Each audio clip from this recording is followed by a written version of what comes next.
Et salut à tous. Aujourd'hui vous allez découvrir l'interview de Dorothée Pousseau qui va vous livrer un récit sur son enfance en tant que comédienne, ainsi que son lien étroit avec Margot Robbie, l'interprète d'Harley Quinn, en passant par quelques anecdotes et quelques fous rires. Sur ce, installez-vous et bon visionnage.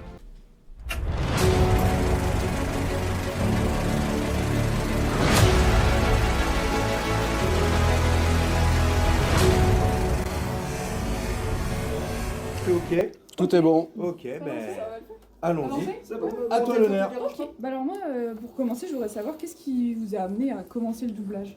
Alors, le doublage, en fait, j'ai commencé à l'âge de 9 ans et demi.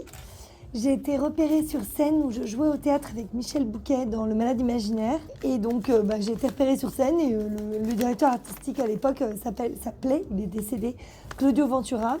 Et il m'a dit, je cherche une enfant comédienne, est-ce que tu voudrais faire du doublage? Et je lui ai répondu, je ne sais pas ce que c'est, mais pourquoi pas. Et voilà, c'est comme ça que j'ai fait mon premier doublage. Et ensuite, ça s'est enchaîné, ça a continué, j'ai jamais arrêté. Et qu'est-ce qui vous a plu là-dedans, justement? Déjà, c'est mon métier de comédienne. Donc, on interprète, on joue. Et puis, ce que j'aimais par-dessus tout, là, j'adore tourner, évidemment, et je tourne régulièrement, mais ce que j'aimais bien dans le doublage, c'est que on peut faire des rôles qu'on ne ferait pas forcément en France ou qu'on ne m'aurait pas proposé.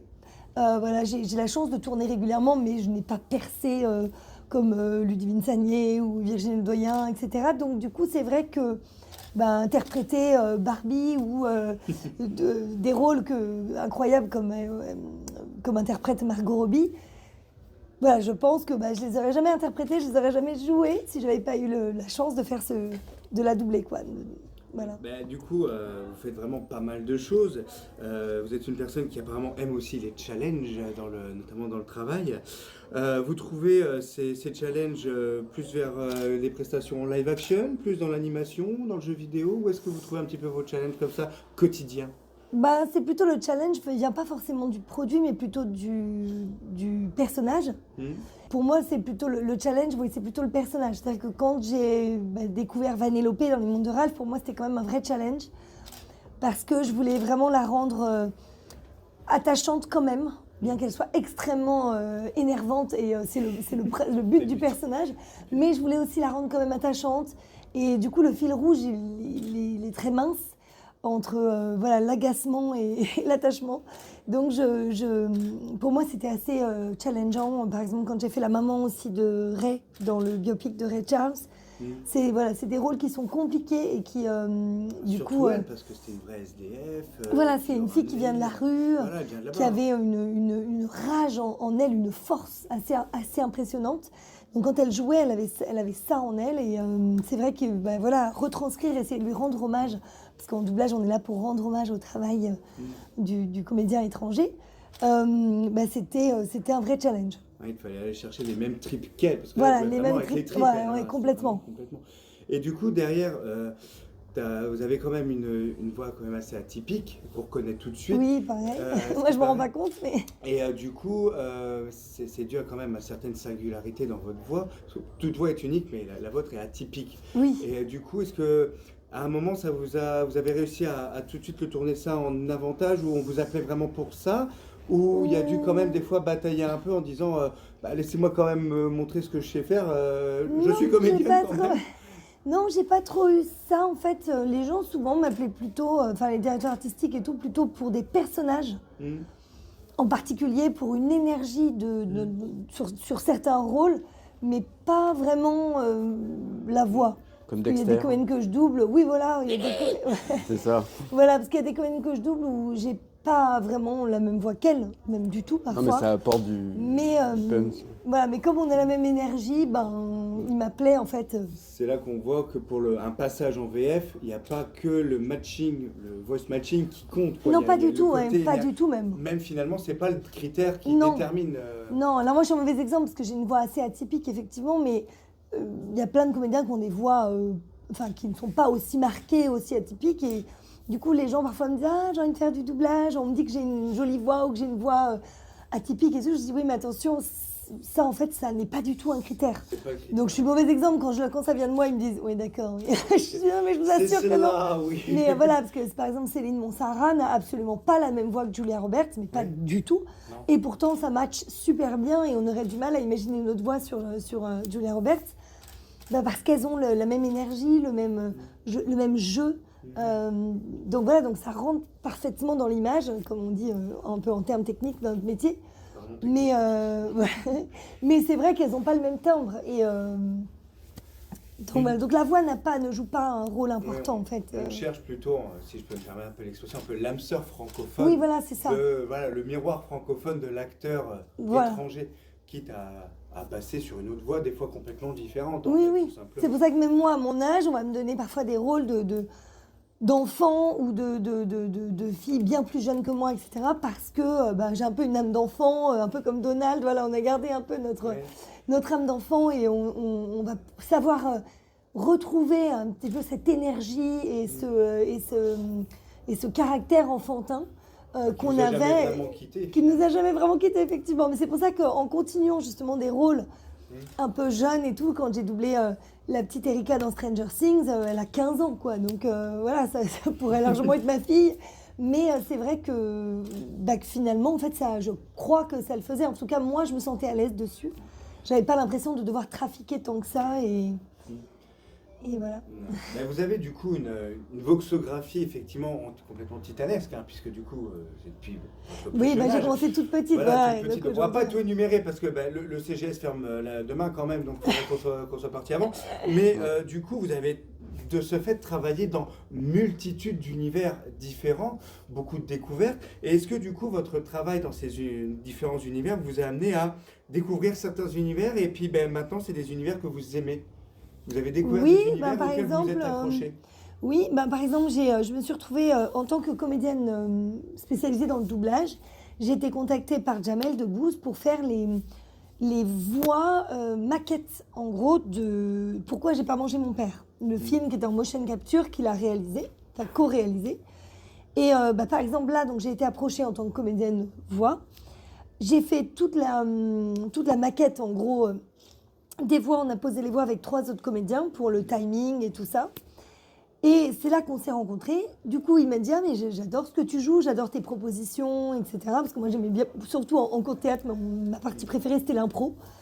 Donc, je lui proposais, c'est vrai que j'étais un petit peu forte de propositions, de lui proposer des choses, de vannes et tout ça. Et bon, on s'est très vite entendu. Et il m'a dit « Mais attends, tu voudrais pas passer le casting aussi pour le faire ?» Du coup, je dis « Bah, si, bien sûr. Voilà, je tourne aussi, mais j'avais encore jamais travaillé avec Jamel, donc c'est vrai qu'on ne se connaissait pas devant la caméra. » Donc je dis bien sûr, j'ai passé le casting, j'ai été choisie. Donc après les voix témoins, je me suis retrouvée à faire les voix def. Et là, j'ai découvert l'univers de la motion capture, que je ne connaissais pas du tout, mais vraiment, vraiment pas. Et ça a duré 1 an le tournage, on a eu beaucoup de répétitions, on a appris à marcher comme des singes et tout, parce que c'était des singes. Et voilà, et en fait le tournage a été incroyable. C'était dingue, c'était une expérience hallucinante. Et aujourd'hui, j'en ai pas refait depuis. Donc, ça fait 10 ans, ce film, maintenant. J'en ai pas refait, mais j'ai découvert cet univers qui m'a beaucoup plu. Et c'est vrai que j'adorerais refaire de la motion capture. Voilà, donc s'il y a des gens qui travaillent sur un jeu vidéo, qui entendent voilà, ma demande, appelez-moi. Non, vraiment, j'aimerais bien en refaire. Et voilà, c'est un univers qui m'a beaucoup plu. Et en restant dans la catégorie univers, donc là on a parlé des univers techniques, maintenant il y a aussi les univers d'histoire dans lesquels vous avez participé. Il y en a une centaine, que dis-je, des milliers, voilà, ça va de DC Comics en passant par Martin Mystère, en repartant chez Disney, tout ça. Et là aussi vous avez accroché à certains univers en termes d'histoire justement, que vous avez découvert grâce au travail et accroché derrière, par exemple DC Comics avec Harley Quinn, ça vous a intéressé au personnage? Alors ça m'a intéressé. Ça m'a intéressé, mais pas au-delà. C'est-à-dire que vraiment j'adore, je me renseigne, c'est quelque chose de nouveau qui sort et tout, j'aime bien, voilà. Oui voilà, mais c'est vrai que j'en suis pas devenue complètement addict. J'avoue que, en fait je pense que c'est surtout le manque de temps. Comme je travaille vraiment beaucoup, que j'ai 2 petites filles aussi, etc., un mari et tout, bon, ça fait une vie de famille. J'ai peu de temps, donc je regarde pas beaucoup de séries, tout ça, parce qu'on travaille sur des séries toute la journée. Donc c'est vrai que forcément, le soir, quand on me dit « Ah, mais t'as regardé cette série ?» Je dis « Ah non, parce que j'ai fait 10 heures de série dans la journée. Donc là, ce soir, j'ai pas envie de regarder la télé, j'ai pas envie de regarder un écran. Donc c'est vrai qu'il y a beaucoup d'univers qui m'ont plu, mais je peux pas dire que j'en sois devenue vraiment accro au point de me dire « Oh là là, je rentre le soir, je vais me regarder ça, ça, ça. » Pas vraiment. Il y en a non. certains voilà, qui vont donner envie de pousser un peu plus pour pouvoir aller un petit peu plus loin, Oui. mais voilà. Mais oui, voilà. En restant humble et en restant assez distant finalement. Oui, voilà. Après, c'est vrai que je privilégie beaucoup les sorties théâtre. J'adore aller au théâtre et j'ai beaucoup de copains qui jouent évidemment. Moi aussi, mais là, je l'ai un petit peu mis entre parenthèses au théâtre depuis que je suis maman pour être plus à la maison le soir. Donc ma dernière pièce, elle a déjà 6 ans. Mais c'est vrai que jusqu'à les 6 ans, je jouais beaucoup au théâtre. J'ai commencé par le théâtre. Et voilà. Par contre, je continue à aller voir les copains, beaucoup, 2-3 soirs par semaine, je sors au théâtre. Donc c'est pas mal, plus 1 ou 2 d'anniversaire ou de dîner boulot, quand on parle de projet, quand on bosse avec Donald sur des choses, on se retrouve le soir. Parce que la journée, on n'a pas le temps, donc c'est un peu les dîners, boulot, débrief, voilà. Création. Slash copain aussi, du coup. Voilà, slash copain et création. Et donc c'est vrai qu'après, il reste peu de temps. Les 2 dernières soirées de la semaine, en gros, elles sont avec les enfants. J'essaie de faire ça le week-end. Et voilà, mais c'est vrai que ça laisse peu d'espace en fait pour regarder des films, des séries. Finalement, ça laisse peu d'espace pour soi, finalement, aussi, pour Oui. regarder un petit peu, s'intéresser à des choses. Oui, voilà, exactement. Et dès que j'en ai un peu, je préfère prendre un bouquin parce que j'ai moins le temps, voilà. Justement, pour des univers qui vous parlent, des rôles qui vous plaisent, etc., ça vous est déjà arrivé de refuser un rôle qu'on vous proposait, justement, où vous vous êtes dit l'univers ne me parle pas du tout C'est pas pour moi. Oui, ça m'est déjà arrivé. Oui, ça m'est déjà arrivé en doublage, non, parce qu'on ne sait jamais vraiment trop ce qu'on va faire à l'avance. Donc là, on est appelé, on vient et puis on découvre. Donc, mais puis j'ai jamais eu trop de déconvenus.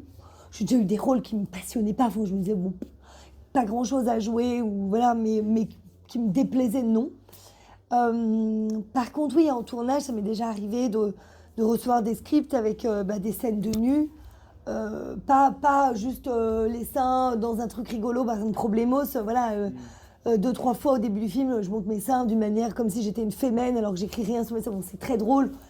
Et c'est, voilà, mais des scènes de nu complètement, je le bats, etc. Ça, non. Je m'y suis toujours opposée. Et donc, ça m'est déjà arrivé de refuser des rôles comme ça. Une fois aussi au théâtre où je devais me retrouver nue sur scène. Donc, c'était inimaginable pour moi. Est-ce que là, c'est beaucoup plus intimiste en plus? Voilà, c'est... Ah oui, non, mais ça, c'est impossible. Mais même en tournage, c'était pas concevable. Donc, c'est un peu les rôles qui m'ont fait refuser parfois certains films. Puis vous avez aussi développé une autre corde encore de cet arc de la comédie avec bien le côté direction artistique, puisque vous êtes également directrice artistique. Oui, un petit peu, voilà. pas énormément. Mais du coup, voilà, vous en avez fait quelques-unes. Du coup, comment ça s'est présenté à vous? Et qu'est-ce qui vous plaît dans ce métier qui fait que voilà, vous y retournez avec le Alors, sourire? en fait, ça s'est présenté que j'ai jamais cherché à diriger, mais c'était il y a longtemps, j'avais 24 ans. Je travaillais déjà depuis... Voilà, et je travaillais déjà depuis un moment. Et en fait, Disney m'a proposé, comme je travaillais depuis longtemps, m'a dit on cherche des directeurs artistiques qui sont un peu jeunes et tout pour des séries. C'était Manny et ses outils. Et puis Les Sorciers de Waverly Place. Et ils me disent voilà, il y a 2 séries où on voudrait un directeur artistique jeune, etc., qui change un petit peu de ceux qu'on avait. Donc j'ai dit écoutez, ok, pourquoi pas tenter l'expérience.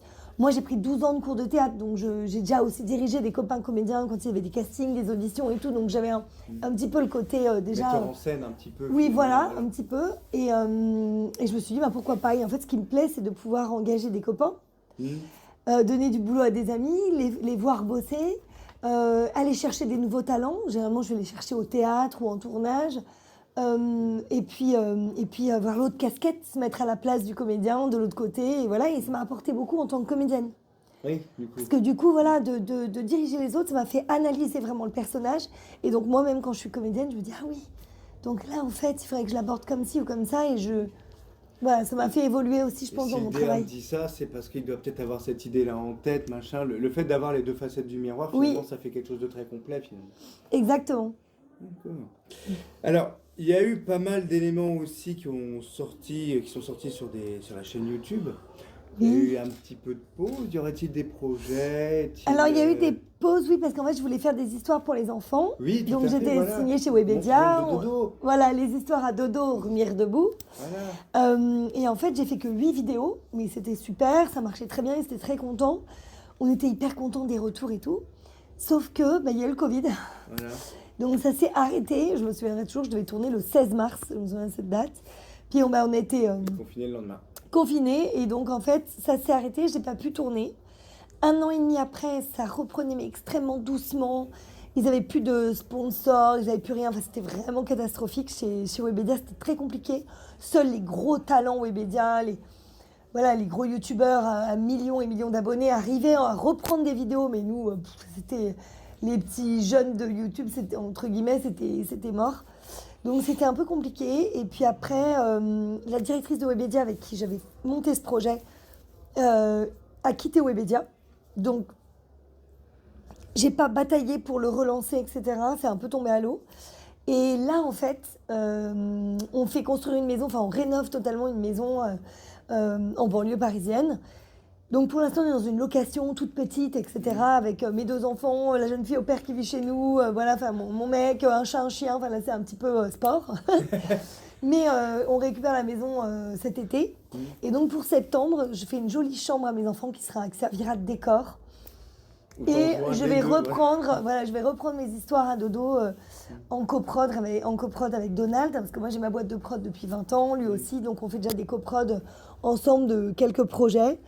Et voilà, on a aussi pas mal de projets avec Warner, avec d'autres boîtes, et donc on va remonter ça normalement en septembre. Voilà, donc on va redonner vie un peu à cette chaîne qui sommeille. Exclusivité depuis 3 ans et mondiale, demi. voilà, soyez au Voilà. rendez-vous pour septembre. Soulever le trophée des 100 000 abonnés aussi.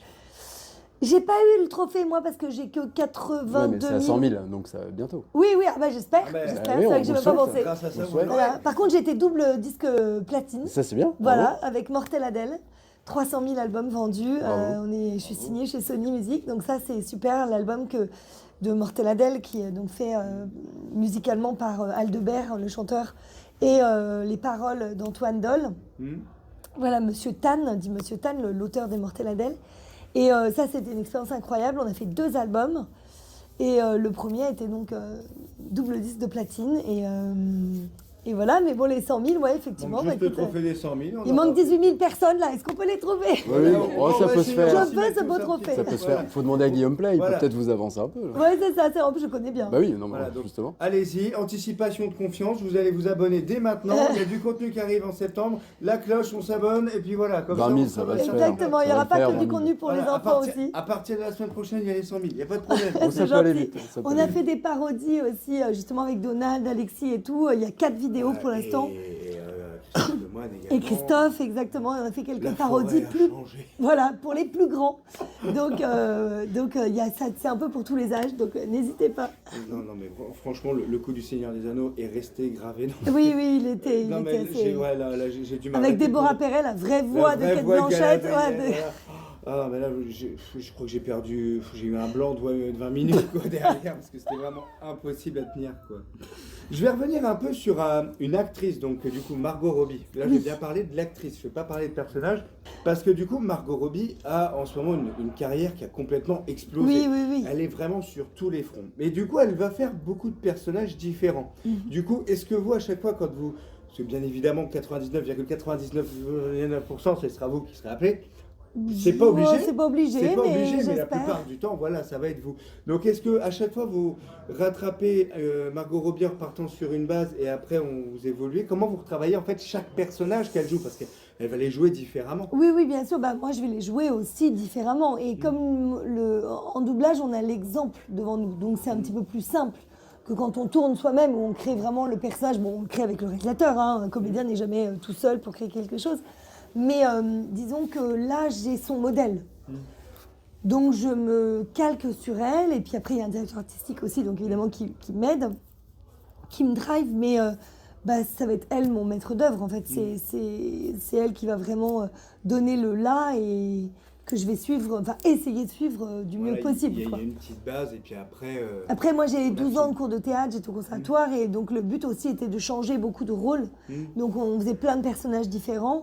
Donc voilà, donc elle en interprète beaucoup, mais j'en ai aussi beaucoup interprété, donc je sais en gros D'accord. changer de personnage. J'ai joué des classiques et tout, voilà. Et du coup, est-ce que du coup, il arrive encore des fois où elle, justement, parce que vous la connaissez finalement maintenant assez bien, parce que vous rentrez quand même un petit peu dans sa tête. Hein. Oui, c'est vrai. C'est un peu figuratif, mais c'est un petit peu ça. Donc, est-ce qu'il y a encore des moments où elle vous surprend? Alors oui, moi, elle m'a beaucoup surprise sur Aitonia. Je ne sais pas si vous l'avez vu, sur le patinage. Oui, ça y est. Là, franchement, elle m'a vraiment bluffée. Dans Babylone, je l'ai trouvé extraordinaire aussi. Mais j'avoue que dans Aitonia, c'était vraiment, là d'un coup, en plus c'était après Tarzan, où elle faisait Jane, qui est très belle. Le Loup de Wall Street, où elle a une très belle scène. Attention, il y a des choses à jouer, elle n'est pas que la poupée et tout ça, mais voilà, où elle était toujours dans un peu ce registre-là quand même. Je joue bien, mais aussi je suis très, très jolie, et bon voilà. Là, d'un coup, il y avait vraiment la patineuse qui était sur la piste, quoi, et c'était assez incroyable. Et d'ailleurs, j'ai appris que lors de ces interviews, qu'elle avait fait quasiment toutes les figures seule. Ah ouais. Donc je me dis, mais c'est pas possible. Et en fait, elle a fait 1 an de cours intensifs de patin à glace, mais genre tous les jours, pendant 1 an, pour être capable, parce que moi je me suis dit, mais comment on peut faire ça? Enfin, moi quand je vais à la patinoire avec mes gosses, on dirait une mongole, hein, vraiment, c'est une catastrophe. Enfin, j'ai les pieds en canard, je m'accroche au mur, enfin c'est, voilà. Donc je me disais, mais comment elle a pu arriver à ce résultat? Parce qu'on dirait vraiment une professionnelle. Et moi, pendant tout le film, avant de voir l'interview, je me disais, mais c'est incroyable, on dirait que c'est elle. Je disais, disons, c'est vachement bien, la doublure. Ils ont collé sa tronche sur le corps. Enfin, je ne comprenais pas comment c'était possible, parce que c'était vraiment elle. En fait, c'était vraiment elle. Donc voilà. Donc je me disais, les effets spéciaux sont incroyables. Non, c'était elle. Donc à part 3 triple loops, évidemment, quand même, ça se saurait si en 1 an de cours de patin à glace, on avait tous ce niveau-là. Voilà, bon. Quadruple axel, il y a les champions du monde qui les sortent et c'est tout. Voilà, donc à part 2-3 trucs comme ça, évidemment, le reste, quand même, quasiment tout, quand elle se retourne, qu'elle saute, qu'elle patine hyper vite et tout, c'est elle, quoi. Ah, donc là, je me suis dit, ok, la fille, elle rigole pas. C'était quoi, son 3e ou 4e film que je doublais. Et je me suis dit, là, il y a du très haut niveau. C'est-à-dire que, certes, elle est belle, mais on l'oublie complètement dans ce film, parce qu'elle est vraiment pas mise en valeur, justement, physiquement. Et on se dit, et là, on voit une comédienne, et en plus, qui dépasse des limites incroyables. Pour dans son personnage, quoi. Voilà, pour arriver à ce niveau-là, même en patin, c'est surréaliste, quoi. C'est pas que moi, de la c'est là que je me figuration. suis dit, ok, grand respect pour elle, et elle a complètement... J'avais pas vraiment d'a priori sur elle, mais là, elle a pris un sacré level. Voilà. Mais du coup, comme elle est aussi connue quand même pour être un peu une figure de proue d'une technique un peu spécifique, oui, au niveau du jeu, qui est l'acting avec la méthode très figurative, très moderne de chez le Russe, dont j'oublie à chaque fois le nom, parce que c'est un ski, voilà. Ouais. Parce que j'ai appris que c'est aussi une technique qui est assez générale, c'est-à-dire que nous, les comédiens français, l'apprennent aussi, cette technique-là. Oui, plutôt maintenant, hein, pas trop. Voilà, avec le côté plutôt naturaliste que figuratif. Donc, Margot Robbie en est une des figures de proue. Salut Donald Regnault. Bonjour. Donc, elle en est aussi une figure de proue actuelle. Est-ce que vous avez du coup, pendant vos cours, abordé cette méthode-là et est-ce que vous l'utilisez justement sur ce personnage-là en particulier Non. Ou c'est des petites touches par-ci par-là? Non, c'est plutôt elle qui va me servir d'exemple. Je vous dis, pour essayer de la copier. Maintenant, moi j'étais au conservatoire, donc c'est plutôt une méthode classique. Plus dans le figuratif. Voilà, et puis après... Il y a un moment, il faut la ramener à après, vous. je continue des trainings. J'aime bien me remettre en question, donc je continue parfois des trainings, des stages devant la caméra ou des trainings de cours de théâtre. Mais j'ai fait du mime, du clown, voilà, des choses un peu différentes. Mais j'ai pas abordé cette méthode. Alors, il y a un monsieur qui s'appelle Frédéric Soutrel, je ne sais pas si vous connaissez, il va faire un stage de théâtre en alexandrin d'ici 1 ou 2 mois.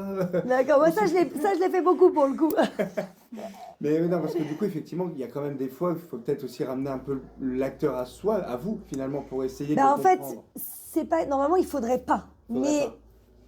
Malgré nous, généralement, on le fait. Alors, dans le dessin animé, on peut complètement, et même parfois on nous le demande. Moi, pour les mondes de Ralph, Disney France a souhaité que j'essaie d'être plus cute qu'en anglais. En anglais, elle était très énervante, voilà, et il y avait des moments où elle était assez mignonne, mais pas tout le temps. Et moi, ils ont voulu que je la rajeunisse, que je fasse une voix plus jeune que Sarah Silverman. et que j'essaie d'être plus mignonne. Donc on a vraiment pris un parti pris, ce qui fait que j'étais pas trop sur l'anglais. J'ai pas trop écouté l'anglais, je me suis plutôt inspirée du dessin. C'est plus l'image qui m'a porté le dessin. Dans le live, on est censé respecter le comédien étranger et donc copier son travail. Donc normalement, j'essaie de pas trop l'amener à moi. Après, comme j'ai une voix très marquée, forcément, je vais être un petit peu plus marquée dessus. Mais voilà. Parce que pour certaines scènes, voilà, ils font quand même appel à des sentiments, des souvenirs qui leur sont propres à eux pour pouvoir ressortir un bien sentiment sûr. lors de la scène. Donc oui, mais nous aussi, on va faire appel quand même à nos, voilà, nos c'est là où je sentiments. voulais en venir. Voilà, il faut quand même faire appel, il faut comprendre à quoi il peut bien penser à ce moment-là pour essayer aussi de le transfigurer, pour avoir l'émotion juste. Oui, bah après ça, on aura chacun tous nos techniques de comédien. Par exemple, si on a des scènes de pleurs, soit le film, quand j'ai doublé Ray, elle avait des scènes de pleurs et le film était tellement émouvant et elle était tellement émouvante que je pleurais comme si j'étais dans la salle et que je pleurais. Donc après, pour me lever et aller derrière le micro, c'était facile, j'étais déjà en larmes. Maintenant, quand c'est quelque chose qui ne m'émeut pas à outre mesure, enfin, qui ne me fait pas pleurer dans la seconde, même si je suis plutôt une pleureuse, je suis un bon public, moi, mais voilà, même si c'est pas le cas, enfin, si c'est pas le cas, du coup, il faut que moi, j'aille chercher cet état-là, et donc là, je vais faire appel à mes souvenirs personnels qui vont m'émouvoir et me donner envie de pleurer pour pleurer. Donc ça, c'est ce que je fais si je suis sur scène ou si je double et que le film ne me fait pas pleurer. C'est pour ça qu'il y a toujours des petites vidéos de petits chats mignons qui tournent voilà, pour mettre en condition. Oui, voilà. Et du coup, c'est quoi votre sentiment préféré à jouer derrière ça, s'il y en a un? S'il y en a. Mon sentiment, j'adore la mauvaise foi. J'adore la mauvaise foi et je doublais un dessin animé qui s'appelait Lulu Vroumette et elle était toujours de mauvaise foi. C'était sur France 5, j'adorais ce dessin animé. Et elle était toujours vraiment de mauvaise foi, genre un peu menteuse, un peu... voilà, et c'était... mais toujours assez... d'une manière assez mignonne. Hein. C'était jamais méchant ou malsain, évidemment. C'est un dessin animé pour les enfants. Mais... il y a plusieurs lectures, des fois, dans voilà, les dessins animés. c'est vrai. Mais ce sentiment-là me faisait toujours beaucoup rire, quoi. De dire, ah, il est joli, ton cadeau. J'aime beaucoup. Vraiment, voilà, c'est un peu... je savais pas quoi mettre pour descendre les poubelles. Bah, j'ai trouvé, quoi. Voilà, tu vois, c'est un peu ce sentiment-là me fait toujours un peu rigoler. Et voilà, si je devais en choisir un, je choisirais celui-là. Mais ce que j'aime, c'est la palette. Et la palette des personnages que j'ai la chance d'interpréter souvent. Et voilà, la folie qu'on me donne régulièrement et tout ça, c'est des... Il y a peut-être un message, il faut faire attention. Oui, c'est ça, oui, je sais, je commence à me poser des questions maintenant depuis quelques années. Mais non, c'est vrai que pour moi, ce que j'aime, c'est le changement de sentiment. Ah, c'est intéressant, on ne l'avait pas encore vu, le changement. D'accord. Moi, je veux juste revenir sur Margot Robbie parce que vous la suivez tellement dans le travail. Est-ce que vous l'avez déjà rencontrée? Non, figure-toi que non. En fait, ça devait se faire sur la sortie de Birds of Prey. Et elle était coincée à Londres, on était en plein Covid, ça faisait 1 an que le Covid était là, et on ressortait à peine, mais c'était pas encore vraiment ça. Et du coup, non, j'ai pas... D'où une bouteille à la mer lancée sur YouTube. Ouais, bon, je pense que Warner les 100 000 organisera ça, un de ces quatre, à mon avis.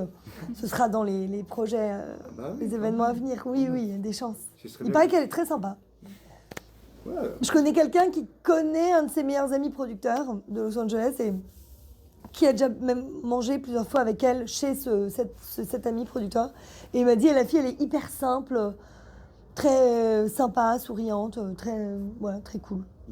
Donc, ça m'étonne pas trop en même temps. Et du coup, dernière chose, donc il y a la bande-annonce de Barbie qui est sortie récemment. Oui. Qu'est-ce que vous en avez vu pour l'instant du film? J'ai vu que ça. C'est vrai? J'ai vu que ça, j'ai pas encore fait le film, mais ça a l'air complètement barré. Bien flou au niveau du travail pendant le travail. L'image bien floue. Alors nous, on voyait l'image floue. J'ai découvert le film annonce en même temps que vous. Hein. D'accord. Okay. Parce que nous, on avait juste la bouche et donc tout le reste... en fait, on avait l'image fixe quand on les voyait parler. Et tout ce qui est off et tout ça, quand la voiture vole et tout, moi, on ne voyait rien. Et c'est pas plus difficile du coup Si, c'est plus compliqué. Bah, là, ils ont quand même mis l'image quand on parlait. Donc, heureusement, parce que sinon, c'est l'horreur. C'est très dur. Très dur de doubler un truc qu'on voit rien, c'est compliqué quoi. Et du coup, derrière, est-ce que si des fois, parce qu'avec des conditions de travail comme ça, des fois ça peut vous donner envie quand même de voir le produit fini quand même. Ah bah oui. Et du coup, est-ce qu'il y a un personnage que vous avez fait, enfin sur lequel vous avez travaillé, ou vous y revenez volontiers, mais pour l'écouter, quoi, pour le regarder, l'écouter. Un personnage qui ressort un peu Comme je vous dis que je regarde pas beaucoup de trucs, alors Oui, dans le du peu. coup encore moins ceux que j'ai doublés. Mais on va dire qu'il y en a un que j'ai revu plusieurs fois finalement, plus que Vanellope, c'est Charlotte dans La Princesse et la Grenouille. Parce que mes filles adorent ce dessin animé, donc elles l'ont regardé quelques fois. Et donc, voilà, je ne l'ai pas vu non plus 15 fois, mais je crois que c'est celui que j'ai vu le plus des trucs que j'ai doublés. Je crois que c'est ce que j'ai vu le En plus. attendant qu'elles découvrent Ralph, et puis après... Elles ont découvert Ralph, elles ont bien aimé, mais c'est vrai qu'elles l'ont vu qu'une fois chaque film. Elles ont pas... Et Harley Quinn aussi, apparemment. Non, ça, elles n'ont pas encore vu. Elles n'ont pas encore vu. Non, elles sont trop petites. Non, 6 ans, je trouve ça un petit peu trash, non. ouais, non. Ouais, on va attendre un peu. Ouais, hein. la grande, elle vient juste d'avoir 9 ans, mais bon, c'est Ouais. pareil, je me sens pas encore, peut-être vers 12 ans, quoi. Ouais, on va attendre un peu avant Ouais. les costumes pour Il y a des Halloween, mots hein. crus. Puis moi, je suis assez vigilante là-dessus. Je trouve qu'il y a trop de... C'est à nos Ouais. parents de filtrer Et maintenant, c'est un finalement. métier à part entière, en fait. Et c'est beaucoup de personnes, quand on met une interdiction d'âge, c'est beaucoup de personnes derrière. C'est pas une personne qui a dit, tiens, on va être 12, tiens, on va être 16. Non, il y a des psys. C'est étudié, il y a beaucoup de choses. Et en fait... voilà, les Suicide Squad, c'est moins de 12 ans et je comprends pourquoi. Et voilà, du coup, je vois pas l'intérêt, tout le temps de le voir. Je trouve ça un peu. Elle c'est un reste petit peu... vraiment sur du Martin Mystère. Voilà, je trouve ça, c'est déjà pas mal. C'est déjà pas mal. Parce C'est déjà que, pas mal, c'est un peu bon, plus. Encore heureux que j'ai vu ça en étant un petit peu plus grand, parce que des fois, ça peut mettre un Ouais, peu la Martin Mystère, en flippette, fait, la tranche d'âge, c'est 18-25. Donc Ouais. étonnamment, ouais. Ouais, mais bon, vous avez Très ramené... bizarre. Les petits ont eu peur. Martin Mystère, oui, ça pouvait, pour les plus jeunes, effectivement, être un peu impressionnant. Parce qu'à la base, c'était les 7-12. Et en fait, le public n'a pas du tout accroché. Il y a eu des 7-12 qui ont regardé, mais très peu. Et finalement, la tranche d'âge a été beaucoup plus âgée. Pourtant, la cible à l'époque sur M6 Kids, effectivement, on était dans ces tranches-là. Ah ouais, Moi, ouais. j'ai découvert sur M6 Kids, bon, j'ai redécouvert maintenant, mais c'est là aussi qu'on voit le... Parce que pour avoir cherché, je suis tombé sur de la VO avant de la VF. Ah oui, il y a un petit écart facial quand même. Oui, non, mais nous, justement, on a un peu aseptisé, en fait. Voilà. On trouvait que c'était vachement violent. Je me souviens, le premier épisode avec Alexis, on s'est retrouvés à la barre, on a fait « Ah ouais, ils rigolent pas, quoi !» Monstre du C'est Marais, quand même... tout ça, voilà. Oui, ils étaient là vraiment... My God, a monster !» Enfin, il y avait un truc hyper angoissant, quoi, avec des trucs, des zombies, des machins. Ah ouais, hyper premier degré. Alors déjà, nous, le premier degré nous fait beaucoup moins rire que le deuxième et le troisième.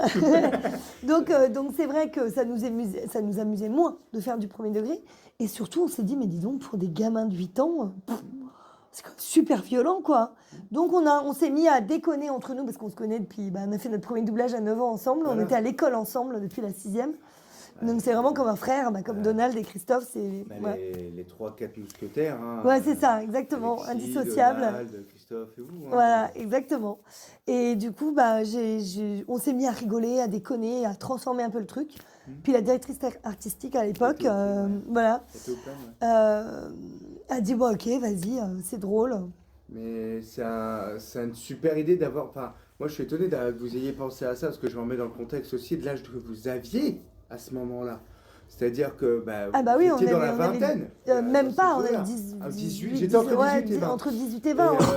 moi, je veux dire, 18 ans, je sais pas si j'aurais pensé que, ah oui, c'est pour des enfants, on va peut-être édulcorer. Ouais, alors nous, moi, on je suis surpris de la truc- prise de conscience que vous aviez déjà à ce C'est moment-là. très mature. Hein. Faut savoir qu'en fait, moi j'ai commencé à bosser à 6 ans.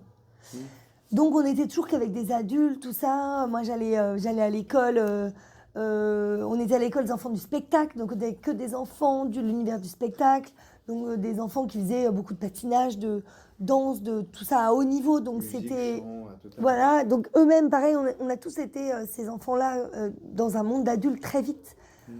À devoir performer dans un univers... Poser les bonnes questions, voilà, au bon très moment, vite. très vite, ouais. Donc, en fait, on était assez... voilà, j'étais toujours qu'avec des adultes. On loupait l'école, on avait des précepteurs, on voyageait partout dans le monde. Moi, à 12 ans, je tournais... mon année de 5e, je crois que je suis allée 3 mois à l'école, quoi. Le reste du temps, j'étais au Canada, en Bulgarie, en Suisse, partout en France. Je tournais une série avec Daniel Gélin qui a duré 3 ans, de 11 à 14. Et donc, on voyageait partout, on tournait, on avait des précepteurs qui nous faisaient cours. Enfin, voilà, c'était une vie très particulière. Hein. Moi, j'ai adoré, mais bon, il y a des Vous enfants aviez qui... quand même votre mot à dire Bien sûr. Ouais, Ah voilà. oui, puis moi, j'ai des parents très, très vigilants là-dessus, qui font pas du tout ce métier. Donc, ils faisaient très attention aux choix de films, Est-ce que aux gens qui m'entouraient, Ça arrivait à très pas tôt, du coup, exagérer sur les horaires. Voilà, un jour, je suis rentrée de tournage, j'étais partie très tôt le matin et je suis rentrée à minuit et demi. Et j'étais partie à 6h du mat, quoi. Donc, et j'avais 8 ans. Et le mec dit, bah, je viens la chercher demain à 8h30. Non. Donc, et ma mère a fait, bah non, en fait. Il a dit, comment mais la journée est prévue. Et elle a dit, bah non. Moi, ma fille, elle a 8 ans. Là, elle est dégueulasse. On tournait dans un garage, donc j'étais pleine de cambouis et tout. Il dit, là, elle est sale, je vais pas la coucher comme ça. Je vais lui donner une douche. Elle va aller se coucher, il va être 1h du matin. Donc, demain, en fait, vous venez pas la chercher dans 7h30, quoi. Donc, moi, avant midi, la porte sera fermée. Donc là, c'était un peu la panique. Et voilà, mais moi, j'ai eu des parents très vigilants là-dessus. Mais c'est bien. Et qui aussi, d'un autre côté, m'ont toujours aussi fait garder les pieds sur terre, à dire attention.